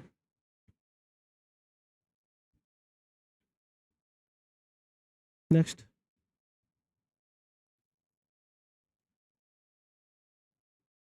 इनको एक बार देख लेना, ये ऊपर वाला जो बॉक्स है इंडियन पैरोनोमा 25 फीचर फिल्म है, और ये सब देखना चाहो देख लेना, ज़्यादा खास नहीं है। यहाँ देखो भगवान बिरसा मुंडा की 150वीं जयंती है, ये इंपॉर्टेंट हो सकता है। यहाँ पर आप देखोगे तो समाज सुधारक, आदिवासी अस्मिता के प्रतीक माने जाने वाले बिरसा मुंडा, भगवान बिरसा मुंडा की 150वीं जयंती मनाई गई। ठीक है, तो मुंडा जनजाति के लोग इनको भगवान के रूप में पूजते हैं। ठीक है, जनजाति गौरव वर्ष कब मनाया जाता है? तो ये इंपॉर्टेंट है, याद रखना। जनजाति गौरव दिवस मनाया जाता है 15 नवंबर को, और 2021 से ये निर्णय लिया गया है कि प्रत्येक वर्ष 15 नवंबर को मनाएंगे क्या? जनजाति गौरव दिवस के रूप में मनाएंगे। और जनजाति गौरव पखवाड़ा ये मनाया इन्होंने 1 से 15 नवंबर तक के बीच में। ठीक है, बिरसा मुंडा का जन्म लगभग 15 नवंबर 1875 को उलिती हातू गांव खूंटी वर्तमान झारखंड में हुआ। वे मुंडा जनजाति से थे और जनजातीय परंपराएं, संस्कृति और धर्म को पुनर्जीवित करने के लिए आगे आए थे और उनको जनजातीय समाज धरती आबा या धरती के पिता के नाम से सम्मान देते हैं ये लोग। ठीक है। उलगुलान विद्रोह आपने पढ़ा होगा, उलगुलान विद्रोह या महान क्रांति। ठीक है, 1899 1900 में ये चलाया गया था ये विद्रोह। जनजातीय, अब ट्राइबल मूवमेंट पढ़ोगे तो ट्राइबल मूवमेंट में आपको पढ़ने को मिलेगा। उनका नारा था अबुजा दिसुम अबूजा राज, हमारा देश हमारा राज। ये ठीक है, ब्रिटिश शासन के खिलाफ इन्होंने आवाज़ उठाई थी। शासन अंग्रेजों की दमनकारी शासन को चुनौती भी दी थी। कई बार गिरफ्तार किए गए और 1900 में रांची जेल में रहस्यमय परिस्थितियों में इनकी मृत्यु हो गई। 1900 में इनकी डेथ हो गई। ठीक है। बिरसाइल नामक एक नए धर्म की स्थापना भी की थी, बिरसाइत नामक। ठीक है। झारखंड राज्य का गठन 15 नवंबर 2000 में किया गया था झारखंड, और जो भगवान बिरसा मुंडा की जयंती भी है 15 नवंबर को ही। और इसी दिन यह बिहार से अलग होकर 28वां राज्य भी बना था। नेक्स्ट देखो, जल संचयन जन भागीदारी पुरस्कार, ये बहुत इंपॉर्टेंट है। जल शक्ति अभियान कैच द रेन। ठीक है, जब जल की इम्पोर्टेंस के बारे में कोई क्वेश्चन आ जाए तो अभियान के बारे में, तो ये आप लिख सकते हो, जल शक्ति अभियान लिखो। कैच द रेन के तहत समुदाय आधारित जल संरक्षण को बढ़ावा देने के लिए जल संचयन जन भागीदारी पुरस्कार घोषित किया गया। ठीक है, जिसमें कौन सबसे अच्छा काम कर रहा है उसी के तहत उनको पुरस्कार या उनको सम्मान दिया जाता है। कृत्रिम भूजल संभरण और जल भंडारण से जुड़ी संरचनाएं बनाते या पुनर्जीवित करते हैं। कौन कौन? यहाँ देखो, जल संचयन जन भागीदारी की शुरुआत हुई थी 6 सितंबर 2024 को सूरत गुजरात में जन शक्ति फॉर जल शक्ति की परिकल्पना से प्रेरित होकर की गई थी। ये जन शक्ति फॉर जल शक्ति। पुरस्कार प्रोत्साहन श्रेणी 1 के शीर्ष प्रदर्शन करने वाले प्रत्येक जिले को 2 करोड़, प्रत्येक जिले को 2 करोड़, और श्रेणी 2 के प्रत्येक जिले को 1 करोड़, और श्रेणी 3 के प्रत्येक जिले को 25 लाख रुपए। मतलब पुरस्कार राशि दे रहे हैं कि अगर श्रेणी 1 में अच्छा प्रदर्शन कर रहे हो, जल के संरक्षण के लिए अच्छा काम कर रहे हो, अगर श्रेणी 1 में आ रहे हो तो आपको उस जिले को मिलेगा 2 करोड़, और श्रेणी 2 वाले को 1 करोड़, और श्रेणी 3 वाले को 25 लाख। ठीक है। अब यहाँ पर जिलेवार इन्होंने श्रेणी में बांट दिया है, जो है इनको देख लो। उत्तरी जोन, पूर्वी जोन, दक्षिणी जोन, पश्चिमी जोन। ठीक है, तो यहाँ पर उत्तरी जोन में आप देखोगे मिर्जापुर उत्तर प्रदेश पहले नंबर पे, दूसरे नंबर पर वाराणसी, ठीक है, तीसरे नंबर पर जालौन उत्तर प्रदेश। उत्तरी जोन में ये यूपी के ही है। ठीक है। पूर्वी जोन में आप देखोगे बालोद छत्तीसगढ़। दक्षिणी जोन में सब याद मत करना, बस स्टार्टिंग का देख लो। और नॉर्थ ईस्ट जोन में देखोगे पर्वतीय राज्यों में आप देखोगे त्रिपुरा, नॉर्थ त्रिपुरा। ठीक है, राजौरी जम्मू कश्मीर। उत्तरी जोन में रैंक 1 में ये इंपॉर्टेंट ज़्यादा है, इसको याद रखना। जिला सीढ़ी 2 में आ रहे हैं, यहाँ सीढ़ी 1 की बात कर चुके हैं। यहाँ पे ये देखो, ये सीढ़ी 1 था, ये सीढ़ी 2 है। ये सब 2 करोड़ वाले हैं, ये 2 करोड़ वाले, सबको 2 करोड़ मिला होगा। और यहाँ सीढ़ी 2 वाले हैं, जिनमें देखो उत्तरी जोन में आएगा चित्रकूट। ठीक है, और यहाँ पर अपना यूपी का कौन था? यूपी का था मिर्जापुर। मिर्जापुर अच्छा काम कर रहा है जल संचयन के लिए। ठीक है, वाराणसी सेकंड नंबर पे आ रहा है, और तीसरे पे आ रहा है जालौन यूपी का। तो इनको याद रखना है आपको, यूपी के याद रख लो, बहुत इंपॉर्टेंट है। सीढ़ी वन में जो है कौन कौन आ रहा है यूपी के, वो याद कर लो। और सीढ़ी 2 में यूपी का कौन सा आ रहा है? तो सीढ़ी 2 में यूपी का आ रहा है चित्रकूट। ठीक है। सीढ़ी 3 में खैर यहाँ पर तो यूपी का कोई दिख नहीं रहा है। चलो अब अगला आते हैं, सर्वश्रेष्ठ प्रदर्शन करने वाले राज्य और यूटीज की बात करें तो सबसे ज़्यादा अच्छा प्रदर्शन कर रहा है कौन? तेलंगाना सेकंड नंबर पे छत्तीसगढ़ और तीसरे नंबर पर राजस्थान। तो तेलंगाना, छत्तीसगढ़ और राजस्थान। ठीक है, नेक्स्ट बात करते हैं अंतर्राष्ट्रीय आर्य महासम्मेलन 2025। तो अंतर्राष्ट्रीय आर्य महासम्मेलन 2025 का आयोजन 30 अक्टूबर से 1 नवंबर 2025 में नई दिल्ली के रोहिणी सेक्टर 10 स्थित स्वर्ण जयंती पार्क में भव्य रूप से संपन्न हुआ है। ये अंतर्राष्ट्रीय आर्य महासम्मेलन क्यों? क्योंकि यहाँ पर ऐतिहासिक अवसरों के उपलक्ष्य में आयोजित किया गया, क्योंकि दयानंद सरस्वती है जो है उनकी 200वीं जयंती मनाई गई। आर्य समाज की स्थापना का 150 वर्ष पूरे हुए हैं, इसलिए 31 अक्टूबर 2025 को प्रधानमंत्री मोदी जी ने मुख्य अतिथि के रूप में यहाँ पर अंतर्राष्ट्रीय आर्य महासम्मेलन में पार्टिसिपेट भी किया। एक वैदिक श्लोक है, क्रमवंतो विश्वमार्यम, जिसका अर्थ होता है आइए हम संपूर्ण विश्व को श्रेष्ठ बनाएं और उसे श्रेष्ठ विचारों को की ओर लेकर आगे जाएं। इसका मतलब है ये। ठीक है, यह कार्यक्रम महर्षि दयानंद सरस्वती की 200वीं जयंती से प्रारंभ हुई और 2 वर्षीय उत्सव श्रृंखला के समापन का एक प्रतीक रहा है। ठीक, बाकी इंपॉर्टेंट बातें बस ये है कि दयानंद सरस्वती के बारे में, कि दयानंद सरस्वती का जन्म कब हुआ था। 1824 में हुआ था इनका जन्म। ठीक है, मोरबी जिला गुजरात में इनका जन्म हुआ था 12 फरवरी 1824 में। और इन्होंने मथुरा में गुरु बिरजानंद से शिक्षा प्राप्त की थी। ठीक है, और वेदों को श्रेष्ठ माना था इन्होंने, दयानंद सरस्वती ने वेदों की ओर लौटो का नारा भी दिया था। और 1875 में आर्य समाज की स्थापना भी की थी। कहाँ पर? मुंबई में। ठीक है, और 1883 के अंत में जोधपुर में जहर दे दिया गया था। षड्यंत्रों के चलते इनकी मृत्यु हो गई थी 1883 में अजमेर में इनकी मृत्यु हो गई थी। दयानंद सरस्वती के निर्वाण के पश्चात उनकी स्मृति को स्थायी बनाने के लिए DAV कॉलेज लाहौर की स्थापना की गई। ठीक है,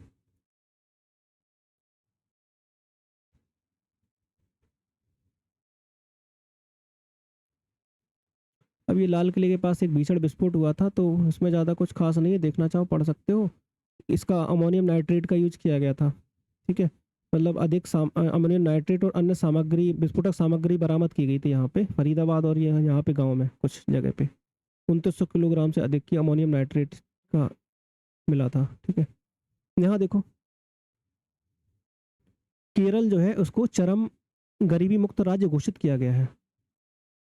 ठीक है, तो केरल के जो मुख्यमंत्री पिनरई विजयन, इन्होंने 1 नवंबर 2025 को केरल पिरवी के अवसर पर विधानसभा के एक विशेष सत्र में राज्य को चरम गरीबी मुक्त घोषित कर दिया। इस प्रकार केरल ऐसा करने वाला भारत का पहला राज्य बन गया है जो चरम गरीबी मुक्त घोषित कर दिया गया है। ठीक है,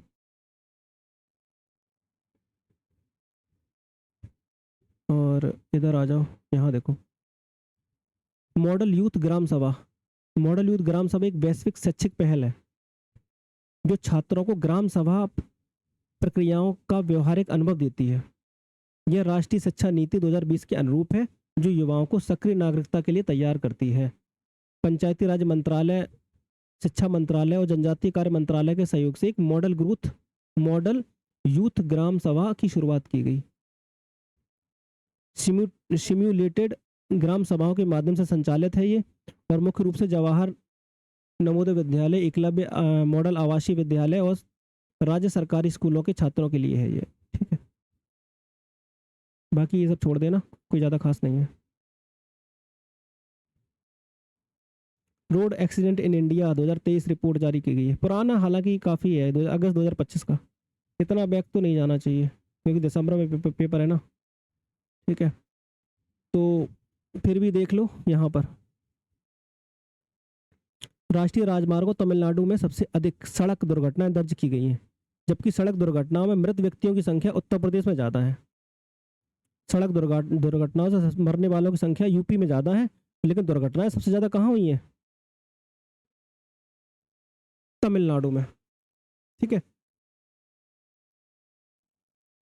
इसलिए आई थिंक एक मैंने आप लोगों को वो पढ़ाया था, यूपी में एक योजना लॉन्च की गई थी एक्सीडेंट के लिए, कि गोल्डन आवर एक बताया गया कि जिसमें 1 घंटे के अंदर अंदर अगर अस्पताल पहुंच जाता है कोई व्यक्ति तो वो बच जाता है, बचने की संभावना बढ़ जाती है। ठीक है, सरकार ने एक योजना लॉन्च की है, ये आप लोग बताओगे कौन सी।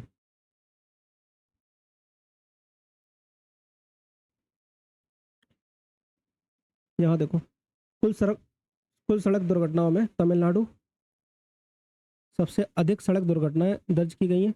इसके बाद आप देखोगे एमपी, ठीक है, मध्य प्रदेश है। और सड़क दुर्घटनाओं में मृत्युओं की संख्या यूपी में ज़्यादा है, शीर्ष पर है, और तमिलनाडु यहाँ पर सेकंड पे आता है। ठीक है, याद रखना इस चीज़ को, दुर्घटनाओं की बात अलग है और दुर्घटनाओं के दौरान मृत्यु की बात अलग है। मृत्यु में यहाँ पे डेटा चेंज है, यहाँ पे दुर्घटना सबसे ज़्यादा तमिलनाडु में हो रही है, सेकंड पे एमपी आ रहा है, लेकिन दुर्घटनाओं से मृत्यु सबसे ज़्यादा यूपी में हो रही है, सेकंड पे तमिलनाडु आ रहा है। सब जो गोल्डन आवर वाला दोनों वो बातों जो को आया याद रखना। इसीलिए लॉन्च किया है, ठीक है, मृत्यु की वजह से ही सर गोल्डन आवर वाला स्कीम लॉन्च हुआ है। और दोपहिया वाहन से सबसे ज़्यादा दुर्घटनाएं, मृत्यु सबसे ज़्यादा अधिक हिस्सेदारी दोपहिया वाहनों से मिल रही है, ज़्यादा हो रहा है यहाँ पे। लखनऊ यूनेस्को की क्रिएटिव सिटीज़, लखनऊ यूनेस्को की क्रिएटिव सिटीज़ में शामिल किया गया है। तो लखनऊ को अक्टूबर 2025 में यूनेस्को की क्रिएटिव सिटीज़ नेटवर्क में पाक कला गैस्ट्रोनॉमी श्रेणी में के तहत शामिल किया गया है। ये मान्यता लखनऊ की ऐतिहासिक अवधि रसोई और उसकी समृद्ध पाक सृजनात्मक परंपरा का वैश्विक स्वीकार है। ठीक है, नेक्स्ट, तो कौन कौन से ऐसे 9 शहर हैं जिनको क्रिएटिव सिटीज नेटवर्क में शामिल किया गया है। याद रखना, इंटेंजिबल की बात करें तो टोटल इंटेंजिबल जो है अमूर्त सांस्कृतिक स्थल, तो टोटल अमूर्त सांस्कृतिक स्थल कितने बताए थे, 16, लेकिन यहाँ पर कुल 9 शहर हैं जिनको क्रिएटिव सिटीज नेटवर्क में शामिल किया गया है। कौन कौन से शहर हैं, जयपुर है। यूपी का कौन कौन सा है, तो यूपी का आपको देखने को मिलेगा जो क्रिएटिव सिटीज नेटवर्क में शामिल हैं वो है वाराणसी और यहाँ पर लखनऊ। ठीक है, तो यूपी के ऐसे 2 ऐसे शहर हैं जिनको क्रिएटिव सिटीज नेटवर्क में शामिल किया गया है, वाराणसी और लखनऊ को। ठीक है, और बाकी देख लो, चेन्नई है, मुंबई है, हैदराबाद है, श्रीनगर है, ग्वालियर है, कोझिकोड है, ये सब जयपुर है।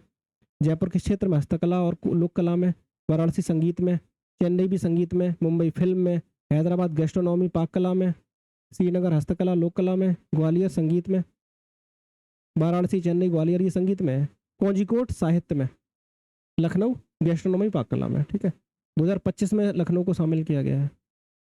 बाकी शुरुआत हुई थी तो ये जयपुर वाराणसी को 2015 में किया गया था। ठीक है, सरदार वल्लभ भाई पटेल की 150वीं जयंती मनाई गई।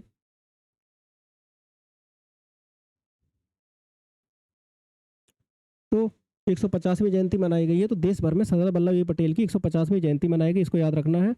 और केंद्र सरकार ने 2014 में उनके जन्म को प्रतिवर्ष राष्ट्रीय एकता दिवस के रूप में मनाने का निर्णय लिया था। कब, 2014 से। सरदार वल्लभ भाई पटेल का जन्म जो है नाडियाड में हुआ। ठीक है, और इसके बाद उन्होंने वर्ष 1928 में प्रमुख कृषि आंदोलन बारदौली सत्याग्रह कब चलाया गया था, 1928 में। ठीक है, और आंदोलन सफल होने के बाद बारदौली की जो महिलाएं, उन्होंने वल्लभ भाई पटेल को सरदार की उपाधि भी दी थी। ठीक है, और लगभग उन्होंने आज़ादी के बाद 500 से ऊपर रियासतों का एकीकरण भी किया था। पटेल की भूमिका भी इसलिए पढ़ते हैं हम लोग। ठीक है, रियासतों के विलय को सुनिश्चित करने के लिए 1947 में उनके नेतृत्व स्टेट्स डिपार्टमेंट नेतृत्व में स्टेटस डिपार्टमेंट बनाया गया और बीपी मेनन इसके सचिव बनाए गए। ठीक है, और 31 अक्टूबर 2018 को प्रधानमंत्री नरेंद्र मोदी ने दुनिया की सबसे ऊंची मूर्ति स्टैच्यू ऑफ यूनिटी को राष्ट्र को समर्पित किया था। नर्मदा नदी के किनारे है ये, आप लोगों ने पढ़ा होगा। गुजरात के केवड़िया एकता नगर में सतपड़ा और विंध्याचल पहाड़ियों के मध्य स्थित 182 मीटर की जो प्रतिमा बनाई गई राष्ट्रीय एकता और अखंडता का प्रतीक है। ठीक है, पटेल की वजह से 31 अक्टूबर 1875 को इनका जन्म हुआ है। नाडियाद वर्तमान खेड़ा जिला गुजरात में इनका जन्म हुआ था। मृत्यु 1950 में इनकी हुई थी 15 दिसंबर को। और कांग्रेस अध्यक्ष रहे हैं ये पटेल कराची अधिवेशन में 1931 में। ठीक है, और 1900 कराची अधिवेशन में ही गांधी जी ने स्टेटमेंट दिया था, याद है, पढ़ाया था मैंने। कि गांधी मर सकता है परंतु गांधीवाद नहीं।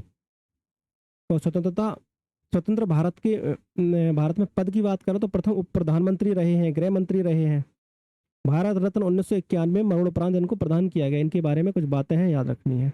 नवी मुंबई अंतर्राष्ट्रीय हवाई अड्डा, तो प्रधानमंत्री नरेंद्र मोदी ने नवी मुंबई अंतर्राष्ट्रीय हवाई अड्डे के पहले चरण का उद्घाटन किया है। यह मुंबई महानगर क्षेत्र दूसरा अंतर्राष्ट्रीय हवाई अड्डा है ये मुंबई का, ठीक है। मुंबई का ये दूसरा अंतर्राष्ट्रीय हवाई अड्डा है। यहाँ देखो, बर्ड फूड इंडिया 2025 अंतर्राष्ट्रीय कार्यक्रम बर्ड फूड इंडिया का चौथा संस्करण जो है भारत मंडपम नई दिल्ली में आयोजन हुआ है। बर्ड फूड इंडिया 2025 इसका आयोजन जो है कहाँ पर हुआ है? नई दिल्ली में। हाँ, भारत मंडपम में। चौथा संस्करण है। और किस मंत्रालय ने आयोजित किया है? तो खाद्य प्रसंस्करण उद्योग मंत्रालय, भारत सरकार द्वारा आयोजित किया गया है बर्ड फूड इंडिया 2025, ठीक है। बर्ड फूड इंडिया 2025 भारत को वैश्विक खाद्य केंद्र के रूप में स्थापित करने के लिए एक अंतर्राष्ट्रीय कार्यक्रम है।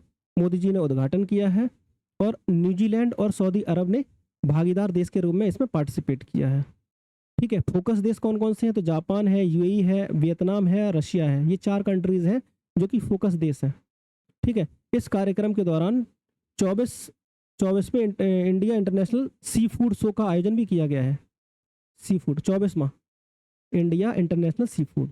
भारतीय खाद्य संरक्षा और मानक प्राधिकरण FSSAI द्वारा तीसरे वैश्विक खाद्य नियामक शिखर सम्मेलन का आयोजन किया गया है, ठीक है। ये कुछ बातें हैं जो ध्यान रखनी है आपको, बाकी इसको छोड़ सकते हो। अगला देखो, बैराबी सोरांग नई रेल लाइन, ये कहाँ पर है? बैराबी शेरांग जो नई रेल लाइन जो बनाई गई है, ये कहाँ पे? आइजोल। कहाँ पड़ता है आइजोल? आइजोल नहीं पता कहाँ है भाई? मिजोरम। हाँ, मिजोरम। मिजोरम। तो लगभग 9,000 करोड़ रुपए से अधिक की अनेक विकास योजनाओं का शिलान्यास का उद्घाटन किया गया है। तो प्रधानमंत्री नरेंद्र मोदी ने 80-70 करोड़ 80-70 ऐसे याद कर लो, 70-80 करके पीछे से 70-80, ठीक है। तो 80-70 करोड़ रुपए से अधिक लागत की बैराबी शेरांग नई रेल लाइन का उद्घाटन किया है, जिसमें मिजोरम की राजधानी आइजोल पहली बार भारतीय रेल नेटवर्क से जुड़ गई है। पहले यहाँ रेलवे नहीं था, पहली बार रेल नेटवर्क से जुड़ी है ये बैरागी शेरांग, ठीक है। नेक्स्ट, देश का दूसरा सबसे ऊंचा पियर ब्रिज भी शामिल है यहाँ पे, ये छोड़ दो। बैरागी अब असम और मिजोरम सीमा के पास अंतिम रेल हेड था, और यहाँ पे लुसाई पहाड़ियाँ भी मिलेंगी आपको मिजोरम में। अच्छा, मुझे बताओ ब्लू माउंटेन कहाँ पर है? मिजोरम में, ठीक है, ब्लू माउंटेन।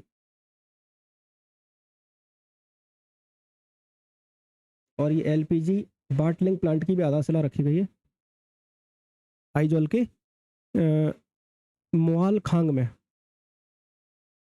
नेक्स्ट, अब बात करते हैं उपराष्ट्रपति के चुनाव की। तो 9 सितंबर 2025 को भारत के उपराष्ट्रपति पद का चुनाव हुआ है, और CP राधाकृष्णन देश के 15वें उपराष्ट्रपति बने, ठीक है। और इन्होंने हराया किसको है? तो पूर्व न्यायाधीश न्यायमूर्ति बी सुदर्शन रेड्डी को हराया है। तो 15वें उपराष्ट्रपति कौन बने? राधाकृष्णन। और राधाकृष्णन ने किसको हराया है? सुदर्शन को हराया है, याद रखना, ठीक है। और 12 सितंबर 2025 को CP राधाकृष्णन ने उपराष्ट्रपति पद की शपथ ली है, 12 सितंबर को। इनके बारे में कुछ चीज़ें जान लो। इनका जन्म लगभग कहाँ? ये 4 मई 1957 को तमिलनाडु के तिरुप्पुर में हुआ है इनका जन्म। तमिलनाडु के हैं कुल मिलाकर ये राधाकृष्णन। और झारखंड के राज्यपाल भी रहे हैं, तेलंगाना के राज्यपाल भी रहे हैं, और पांडिचेरी के लेफ्टिनेंट गवर्नर भी रहे हैं, ठीक है। और 21 जुलाई 2025 से रिक्त था ये पद उपराष्ट्रपति का। उपराष्ट्रपति जगदीप धनखड़ ने स्वास्थ्य कारणों से रिजाइन कर दिया था। उपराष्ट्रपति के बारे में कुछ बातें हैं कि उपराष्ट्रपति भारत का जो है दूसरा सर्वोच्च पद है उपराष्ट्रपति का, और इनका कार्यकाल 5 वर्ष की अवधि का कार्यकाल होता है। उपराष्ट्रपति द्वारा अपने पद का त्याग भारत के राष्ट्रपति को त्याग देकर किया जा सकता है। कुल मिलाकर उपराष्ट्रपति अगर अपना त्याग पत्र देगा तो किसको देगा? राष्ट्रपति को। और राष्ट्रपति अपना त्याग पत्र किसको देगा? उपराष्ट्रपति को। याद रखना। उपराष्ट्रपति को राज्यसभा के ऐसे संकल्प द्वारा हटाया जा सकता है जिसे राज्यसभा के तत्कालीन सदस्यों के बहुमत से पारित किया गया हो, जिससे लोकसभा सहमत हो। याद रखना, ये हटाने का प्रोसीजर है। ठीक है, तो उसको हटाने के लिए राज्यसभा में प्रस्ताव लेके आया जाता है। सूचना कम से कम 14 दिन पहले सूचना देनी होती है। और उपराष्ट्रपति राज्यसभा के पदेन सभापति होता है। कोई मुझे आर्टिकल बताएगा कि किस आर्टिकल के तहत? 64 64 64 जी। ठीक है। और उपराष्ट्रपति का पद जो है या भारत का उपराष्ट्रपति होगा, कौन सा आर्टिकल? वो 63 में है सर। 63।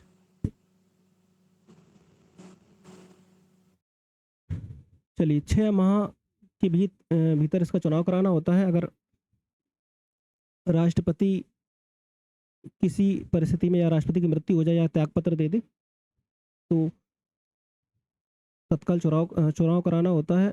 या देखो, इसके उपराष्ट्रपति का जो पद बनाया गया था वो इसलिए बनाया गया था ताकि अगर राष्ट्रपति किसी वजह से नहीं है, उपस्थित नहीं है, तो उस स्थिति में उपराष्ट्रपति राष्ट्रपति के रूप में कार्य करता है। ठीक है। उपराष्ट्रपति की चुनाव प्रक्रिया 68 के अनुसार उपराष्ट्रपति पद के लिए चुनाव निवर्तमान उपराष्ट्रपति का कार्यकाल समाप्त होने से पहले पूरा किया जाना आवश्यक है। अगले उपराष्ट्रपति का निर्वाचन निवर्तमान उपराष्ट्रपति के कार्यकाल की समाप्ति के 60 दिन के भीतर किया जाना होता है। और इसमें याद रखना, कम से कम 20 संसद सदस्यों के प्रस्तावक, 20 प्रस्तावक और 20 अनुमोदक होने चाहिए। राष्ट्रपति के लिए कितना होता है? राष्ट्रपति के लिए 50 प्रस्तावक होते हैं, 50 अनुमोदक होते हैं, लेकिन यहाँ पर 20 प्रस्तावक और 20 अनुमोदक होते हैं। ठीक है। कोई व्यक्ति उपराष्ट्रपति तभी निर्वाचित हो सकता है जब वह भारत का नागरिक हो, 35 वर्ष की आयु पूरी कर चुका हो, राज्यसभा का सदस्य निर्वाचित होने के योग्य हो। ये सारी बातें हैं, ये पॉलिटी के आगे। यहाँ देखो, उपराष्ट्रपति के निर्वाचन के संबंधित कोई भी अगर विवाद होता है तो वो विवाद कहाँ जाएगा? डायरेक्टली सुप्रीम कोर्ट जाएगा। ठीक है। तो ये उपराष्ट्रपति ही नहीं, राष्ट्रपति के लिए भी, कि राष्ट्रपति या उपराष्ट्रपति से संबंधित अगर कोई भी विवाद होता है तो वो मामला कहाँ जाएगा? सुप्रीम कोर्ट जाएगा। कौन सा आर्टिकल?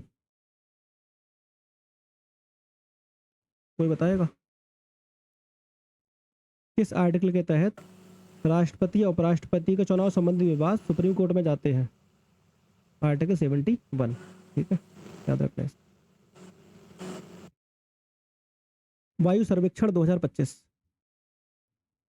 केंद्रीय पर्यावरण, वन और जलवायु परिवर्तन मंत्रालय द्वारा राष्ट्रीय स्वच्छ वायु कार्यक्रम लॉन्च किया गया। ठीक है। इसमें आप देखोगे वायु गुणवत्ता में सुधार, 130 शहरों को लक्षित किया गया। स्वच्छ वायु सर्वेक्षण केंद्रीय पर्यावरण, वन, जलवायु परिवर्तन मंत्रालय की एक पहल है।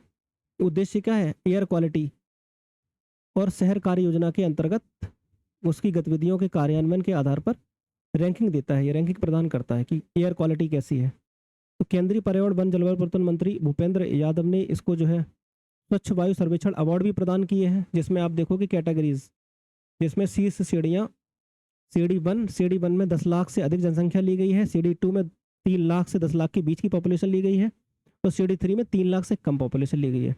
तो सीडी 1 में 10 लाख से अधिक जहाँ जनसंख्या है वहाँ पर टॉप पर कौन है? इंदौर, जबलपुर, और तीसरे नंबर पर आगरा और सूरत, दोनों तीसरे नंबर पे है। ठीक है। और 3 लाख से 10 लाख के बीच में अमरावती है, मुरादाबाद और झांसी है। ठीक है, अलवर। अब बात करते हैं केवल यूपी की स्थिति की। तो स्वच्छ वायु सर्वेक्षण में उत्तर प्रदेश में आप देखोगे सीडी 1 में आगरा, कानपुर, प्रयागराज, वाराणसी, गाजियाबाद, लखनऊ और मेरठ। ठीक है, ये सारे आते हैं। और सीडी 2 में मुरादाबाद। नेक्स्ट देखो, अब बात करते हैं नेशनल इंस्टीट्यूशनल रैंकिंग फ्रेमवर्क की शुरुआत जो है ये इंडिया रैंकिंग 2025 है, जिसमें नेशनल इंस्टीट्यूशंस रैंकिंग फ्रेमवर्क की शुरुआत 29 सितंबर 2015 को की गई थी। इसकी स्टार्टिंग हुई थी, जिसमें क्या होता है, रैंकिंग देते हैं ये कि उच्च शिक्षण संस्थानों की रैंकिंग जारी की जाती है। और प्रथम संस्करण 2016 में जारी हुआ था और शिक्षा मंत्री धर्मेंद्र प्रधान ने नेशनल इंस्टीट्यूशंस रैंकिंग फ्रेमवर्क के अंतर्गत इंडिया रैंकिंग 2025 को जारी किया है, जिसमें उच्च शिक्षण संस्थानों की रैंकिंग जारी की गई है। और इंडिया रैंकिंग का ये 10वां संस्करण है, 2016 से जारी हुआ है और ये 10वां संस्करण है, ठीक है, जिसमें 9 कैटेगरीज हैं, जिसमें आप देखोगे ओवरऑल कैटेगरी है समग्र रूप से, कॉलेजेस की बात करें या यूनिवर्सिटीज़ की बात करें या रिसर्च एंड इंस्टीट्यूशंस की बात करें, तो जिसमें आप कुछ देख लो कुछ चीज़ें, जिसमें समग्र श्रेणी में ओवरऑल कैटेगरीज में लगातार 7वें वर्ष कौन आईआईटी मद्रास टॉप पर रहा है, ठीक है। इंजीनियरिंग में बात करें अभियांत्रिकी विषय में आईआईटी मद्रास को लगातार 10वें वर्ष प्रथम स्थान, चाहे वो ओवरऑल कैटेगरी में भी मद्रास है, आईआईटी मद्रास है, और आपका इंजीनियरिंग कैटेगरी में भी जो है ये नंबर 1 पे मद्रास ही है, ठीक है। और यूनिवर्सिटी श्रेणी में देखा जाए तो भारतीय विज्ञान संस्थान बेंगलुरु को लगातार 10वें वर्ष पहला स्थान प्राप्त हुआ है, ठीक है, इसको याद रखना है। आईआईटी मद्रास इस वर्ष पहली बार शुरू की गई सतत विकास लक्ष्य है, याद रखना पहली बार ये शुरू की गई है सतत विकास लक्ष्य श्रेणी में, तो सतत विकास लक्ष्य श्रेणी में भी आईआईटी मद्रास ही पहली बार जो है शीर्ष पर रहा है। यहाँ देखो इंडिया रैंकिंग्स में संस्थान समग्र श्रेणी में आईआईटी मद्रास, फिर आप देखोगे भारतीय विज्ञान संस्थान बेंगलुरु का और भारतीय प्रौद्योगिकी संस्थान मुंबई, ठीक है। यूपी का कौन है ओवरऑल कैटेगरी में, यूपी का आईआईटी कानपुर है 5वें नंबर पर, ठीक है। यूपी के संस्थानों की बात करें तो आईआईटी कानपुर आपका 5वें नंबर पर, समग्र श्रेणी की बात कर रहे हैं रैंकिंग में, समग्र श्रेणी में यूपी के केवल यूपी के, तो केवल यूपी के में देखो कानपुर आ रहा है 5 नंबर पर। 10वें नंबर पर बीएचयू है बनारस हिंदू विश्वविद्यालय, पर एएमयू आता है अलीगढ़ आता है 19वें नंबर पर, और वाराणसी ये बीएचयू वाराणसी, ठीक है। बस थोड़ा ही है, खत्म है। इंडिया रैंकिंग में विश्वविद्यालय देख लो, विश्वविद्यालय श्रेणी में देखो कौन है, भारतीय विज्ञान संस्थान बेंगलुरु कर्नाटका का, और कॉलेज श्रेणी में हिंदू कॉलेज दिल्ली। नवाचार में कौन है, आईआईटी मद्रास है, नवाचार इनोवेशन में, नवाचार में, ठीक है। सतत विकास संस्थान जो पहली बार जारी किया गया है इसमें आईआईटी मद्रास ही है, सतत विकास लक्ष्य संस्थान श्रेणी में आईआईटी मद्रास, अभियांत्रिकी इंजीनियरिंग में आईआईटी मद्रास ही है। बस इस तरह से आपका एक पॉइंट और है, यहाँ देखो बिहार राज्य आजीविका निधि साख सहकारी संघ लिमिटेड का शुभारंभ, ये बीपीएससी अगर दे रहे हो तो पढ़ लेना, बाकी ये आपका यहाँ तक ये पूरा कंप्लीट हो गया, बस इतना ही करना है। ये आपका नेशनल वाला पूरा कंप्लीट हो गया, नेशनल इवेंट सारे खत्म हो चुके हैं, इसके क्वेश्चन सब आपको कराएंगे, केवल क्वेश्चन ही क्वेश्चन, ठीक है, तो आपका रिवीजन हो जाएगा, पूरा तैयार हो जाएगा, ठीक है। Thank you so much.